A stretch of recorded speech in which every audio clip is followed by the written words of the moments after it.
Hi, I'm Ashley Kozanecki-Jensen, and this is my video for my disposition to teach for adolescents and adolescent psychology. So here we go. All right, question 1 is what dispositions do you possess that will make you a successful teacher?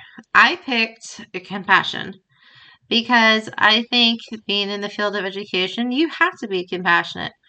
You never know what kind of students are going to be walking in and out of your door, um, what their lifestyle is like outside of your classroom. All types of different kinds of walks of life.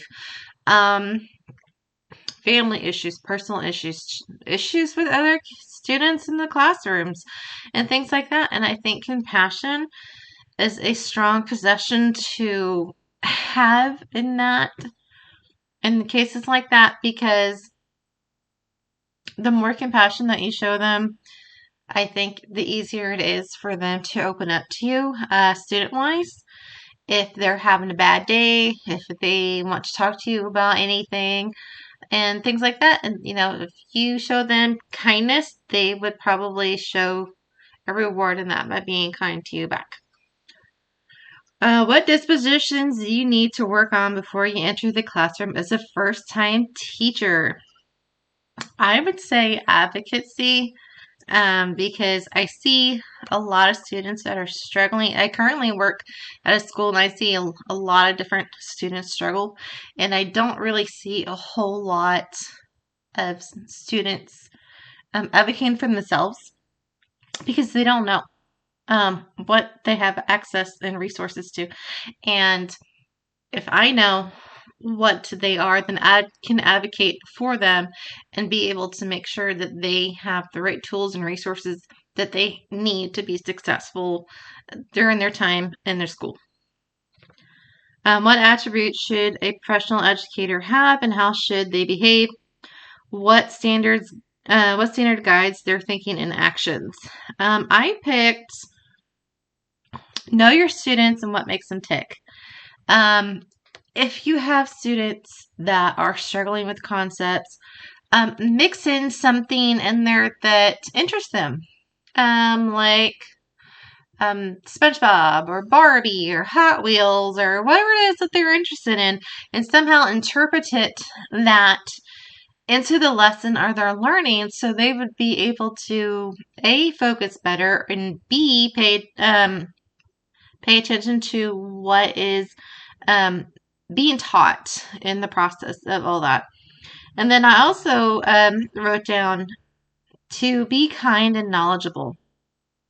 Obviously, you have the students that are going to have a bad day, so kill them with kindness. If you show them kindness towards them, and then in return, hopefully, they will treat you with the same manner back. And then the knowledgeable part, the more that you know and show them, it's going to be overall amazing. And if a student asks you, in my opinion, a question and you don't know the answer, I personally would tell them, you know what, I don't know the answer to that, but let me look that up, or let me check on that, and I will get back to you on that. That way I know that I'm just not telling them, no, I don't know the answer, and no, I'm not going to put the effort in. When I tell them I will get back to them on that, that means that, hey, I'm truly interested in what you're asking me, and it is important to you, so it's important to me. How might a teacher's disposition positively or negatively influence the psychological and moral development in adolescence? If you're a positive teacher and everything, you have this warm, positive, outgoing environment, I fully believe that you're going to have that positive, welcoming, soaring grades in your classroom. If you're just a negative Nancy all the time and not caring, your dress and your attitude and all that stuff is going to reflect poorly not only on you, but your students and their education. And that's not what the students need, and that's definitely not what the students want.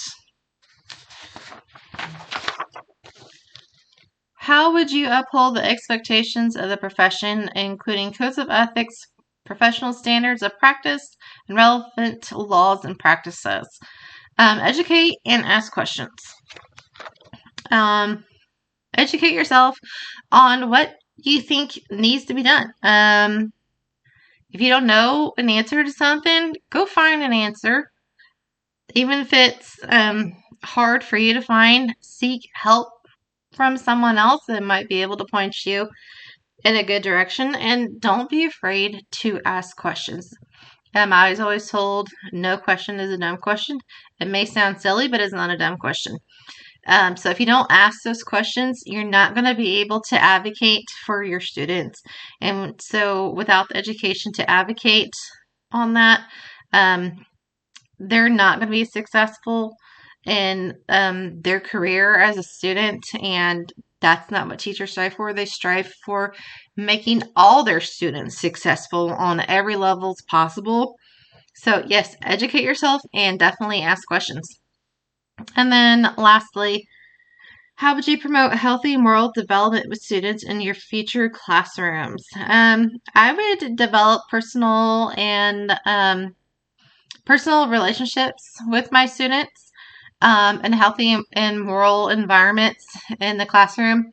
Open door policies, I believe in that strongly.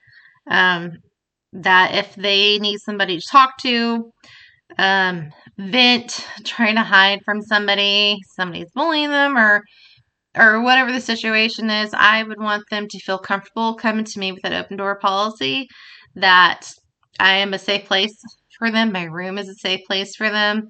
And then if they need to talk to somebody else while in the room, obviously I would go and get whoever needs to be in there to help them.